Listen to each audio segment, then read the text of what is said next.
Hi, my name is Julianne Ingalls, and I'm the editor at Guts Publishing. I'm here today with Molly McLellan, and we're going to talk about our next anthology, which is called Sending Nudes. And Molly has a short story in our anthology called Ender. We'll talk a little bit about that. Um, she lives in British Columbia, Canada. The city is called Invermere.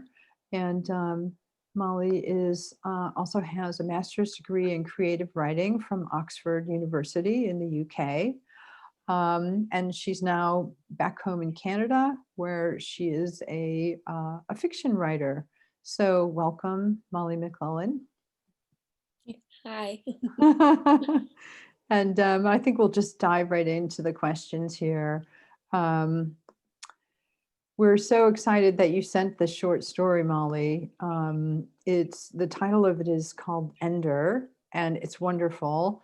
And I'm wondering if this was something you were thinking about before the Sending Nudes call for submissions, or was it something you were working on already? I was kind of dabbling with the idea of sexuality and sex within the elderly community, especially as a taboo kind of subject. Did I specifically plan on writing something where older people were sending nudes? No.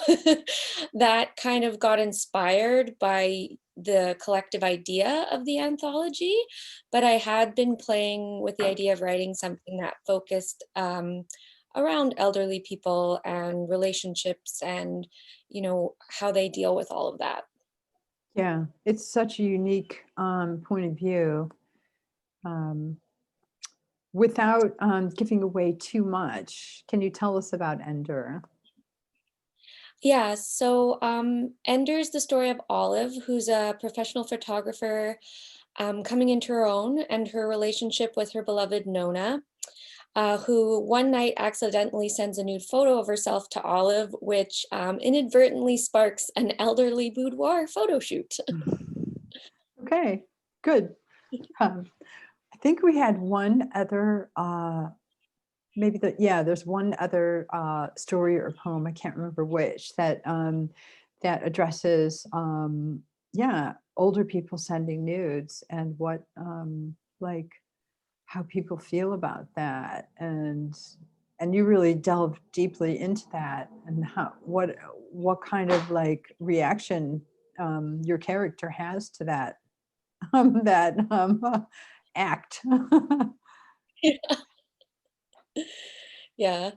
Yeah, it was interesting because I originally, I knew my character would come around in a way, but the initial reaction I thought is kind of added a good sense of humor to the idea of it, is kind of how I wanted it. So it might be gentler on some people who might find the whole subject matter a bit harsh.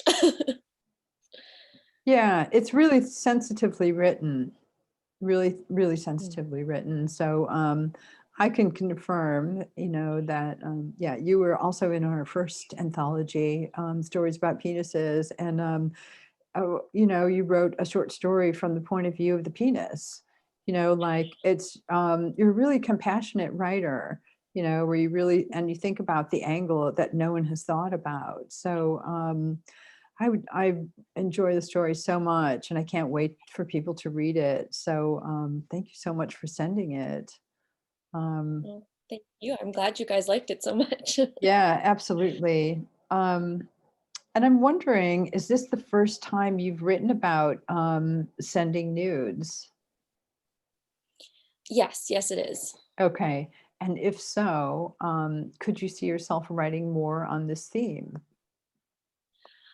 Yeah, I could. I specifically want to write a piece that focuses on the whole sensation of exes sending nudes of someone they used to care about. I find it really interesting, and I've been doing research into how it's handled, especially when it comes to, you know, the criminal world and the justice system. I actually read a really interesting article a couple days ago about how it needs to start being addressed as sexual harassment and more clearly.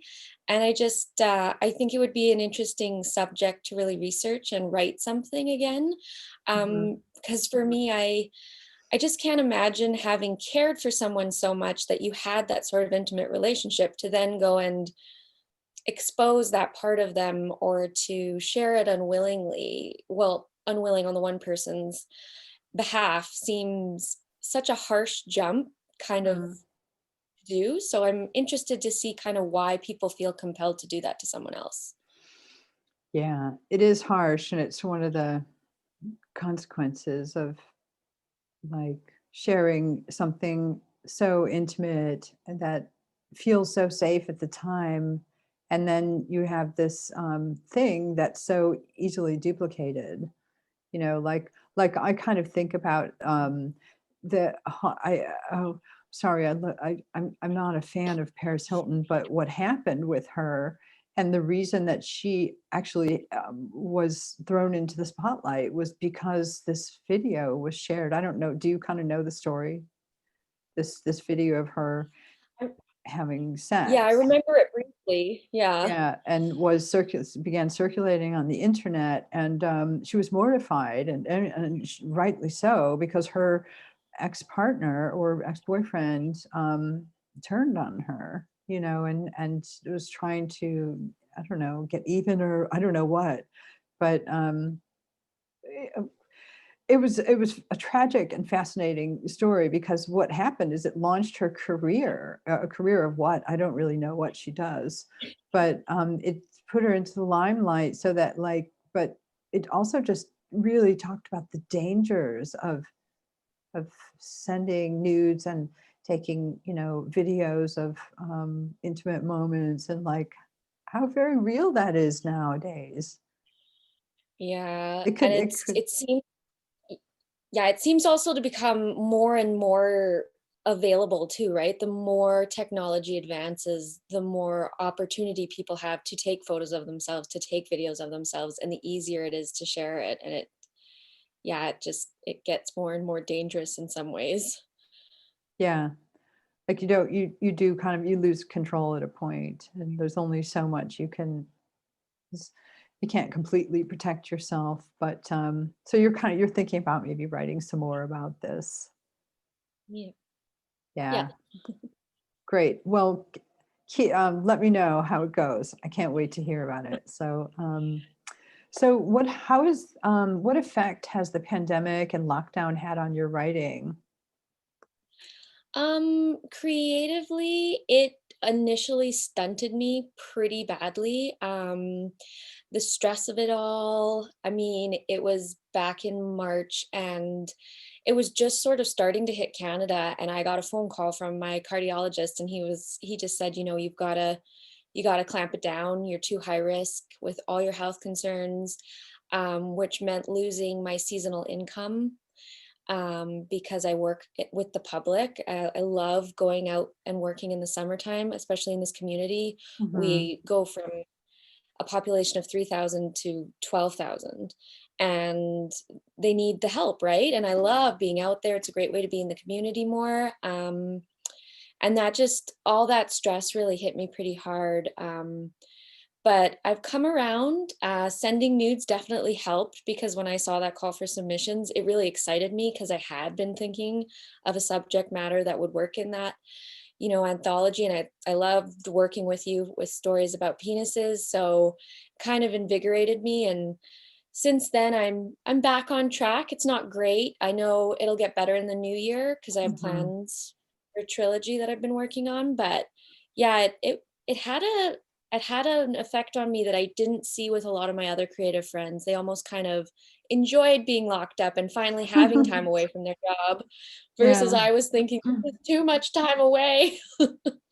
Yeah, it hits us all differently. I think I went through the same initial, like, freak out period, maybe I don't that's how I viewed it, but we do adjust, don't we? And somehow or another. But so you're okay and you're on track now with your writing, or as much as you can be. Yep, yep. I've gotten on track with my writing better for sure. It's going to improve, I know, because I'm going to be more stringent with myself in Yeah. the new year with more of a daily plan. And I do usually have a much more rigid structure, which I'm looking forward to getting back to. Yeah, like just to try to feel normal again, right? Yeah, hmm I hmm totally hear you. So, and this is writing related, but so you live in Canada, but you did your MA in creative writing in the UK, and I'm wondering what inspired this. Well, as you know, I'm a research nut.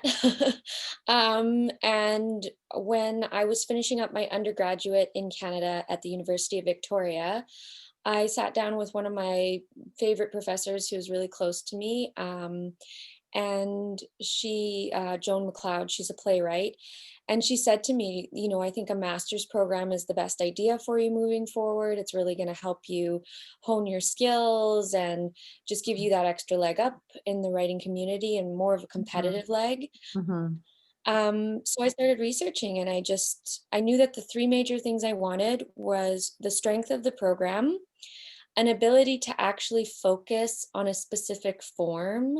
My undergrad, you had to take poetry, fiction, screenwriting, playwriting, which was great. But by the time I was done that 4-year program, I knew where I wanted to be more niche. mhm. Um, and I really wanted to travel again. I traveled a lot when I was younger. We lived as expats in Yemen, my Mm, family, and mm. I have a big travel bug. So Oxford kind of ticked all those boxes, and I was really lucky because it was my first choice. That's fantastic. So it satisfied. It's also it really it it adds a lot to your writing. Like it's sort of a the stress of the move and the thrill of the new country really ignites a lot of creativity, doesn't it? Oh yeah, and the program was amazing because I really honestly think because of the group of people I ended up being in there with. They were all from different walks of life and different stories, and Yeah. uh, the strengths of everyone was incredible. And I swear my writing grew tenfolds in that program because of the people I got to meet and work with. So Yeah. And that was a while back. That was a few years ago. yes, it was a few years now. I can't remember exactly how many. I think I graduated in, I want to say 2016, so Yeah. 4 years ago now. Yeah. Well, come back again soon. Whenever this lockdown is over, and it would be great to see you here. Um, so I'm going to just say thank you, Molly McLellan, for this wonderful interview. And I want to just wrap it up by saying Molly's short story is called Ender. It's in our Sending Nudes anthology, which will be released on the 15th of January. Pre-orders are now available on gutspublishing.com. It will also be available on Amazon and many other with many other online retailers. And as our final question, I'd like to know if you could describe yourself in 3 words. So I actually tried to think of this last night and it was hard, but I managed. I guess knitter, nerd, and a bon vivant. Okay, very creative. All right, so thank you very much, Molly, and we'll catch up soon. Okay, thank you, Julianne. Bye.